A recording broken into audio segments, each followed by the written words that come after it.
Marcus Chen adjusted his worn jacket as he stepped off the transport shuttle onto Kepler Station's main concourse.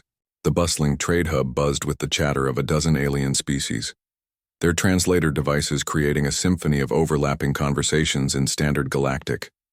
After 3 months hauling cargo between the Outer Rim colonies, he had exactly 47 credits to his name, and a handful of loose change from Earth rattling in his pocket.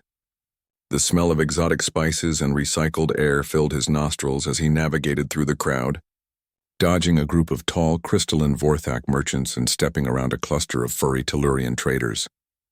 His stomach growled, reminding him that ship rations had run out 2 days ago, but 47 credits wouldn't buy much more than synthetic protein paste on a station like this. That's when he saw her. Huddled in an alcove between 2 closed storefronts sat a small reptilian being with scales that had lost their luster. Her species was unfamiliar to Marcus, perhaps one of the newly contacted worlds on the galactic fringe. She was clearly malnourished, her 4 arms wrapped around her thin frame, and a crude sign made from cardboard sat beside her with symbols he couldn't read. Marcus paused, watching as hundreds of beings walked past without so much as a glance. The universal translator on his wrist picked up fragments of her quiet pleas in a language it struggled to process.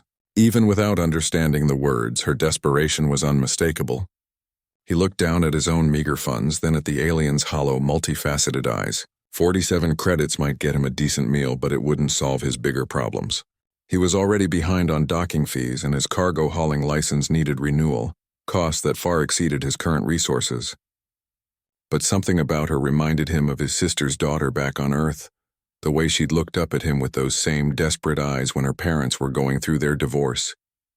Sometimes, Marcus thought, credits weren't the most valuable thing you could give someone. He knelt beside the alien, noting how she tensed at his approach. "Hey," he said softly, letting his translator work. "You hungry?"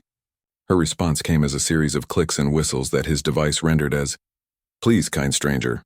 Haven't eaten in 7 rotations. Just small offering for food." Marcus reached into his pocket, feeling the familiar weight of the loose change he'd been carrying since leaving Earth. Old habits die hard, and despite being light years from home, he still kept Earth currency as a sort of good luck charm. His grandfather's old silver dollars, some pre-digital pennies, and a few commemorative coins from various space missions.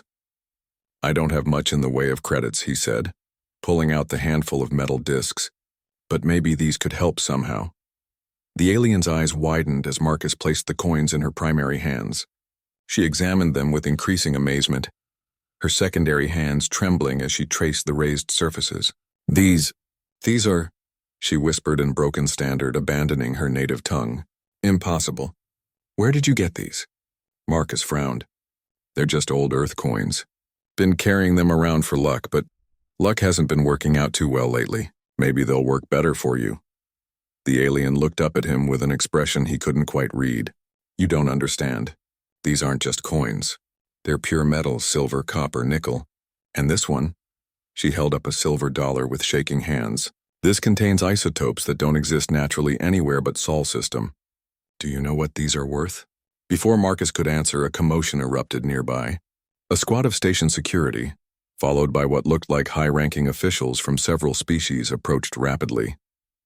At their head strode a being Marcus recognized as a hegemony trade commissioner, one of the most powerful positions in this sector of space. "Zekthi!" The commissioner called out in standard, clearly addressing the alien beside Marcus. "We've been searching the entire station for you." The small reptilian being, Zekthi, stood slowly, still clutching the Earth coins. "Commissioner Valden, I can pay now."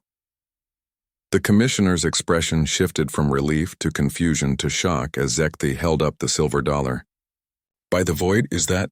"Pure Sol system silver with Earth-specific isotopic signatures," Zekthi confirmed. "Worth approximately," she paused, calculating, 15 million standard credits. Marcus felt his knees go weak. 15, what? Zekthi turned to him, her eyes now bright with tears. Was a xenogeologist for the Hegemony Survey Fleet.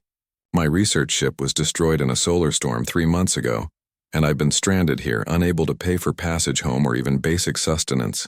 The insurance companies claimed my research on Earth metals was fabricated because the isotopic signatures were too pure to be natural. She held up the coins Marcus had given her. But these prove my research.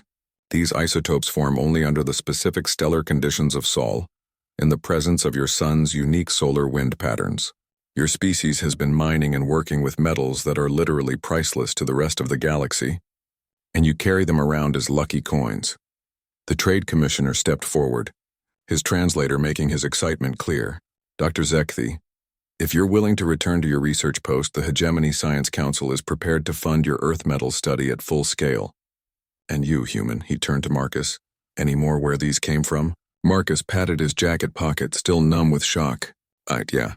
Got a whole collection back in my ship. Mostly just sentimental stuff from Earth museums and gift shops.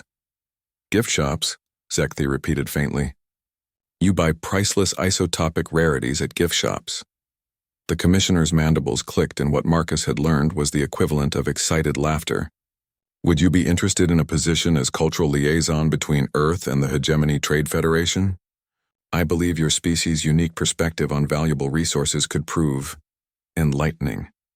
As the crowd around them grew, with beings from across the galaxy gathering to catch a glimpse of the legendary Earth metals, Marcus looked down at Zekthi.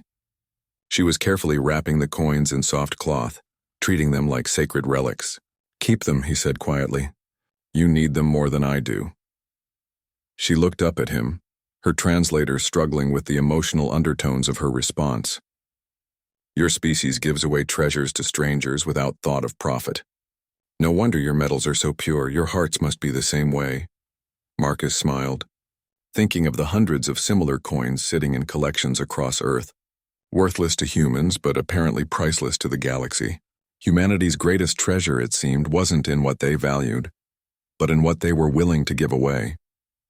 3 hours later, as he signed contracts that would make him wealthy beyond imagination, Marcus realized his grandfather had been right about those coins after all.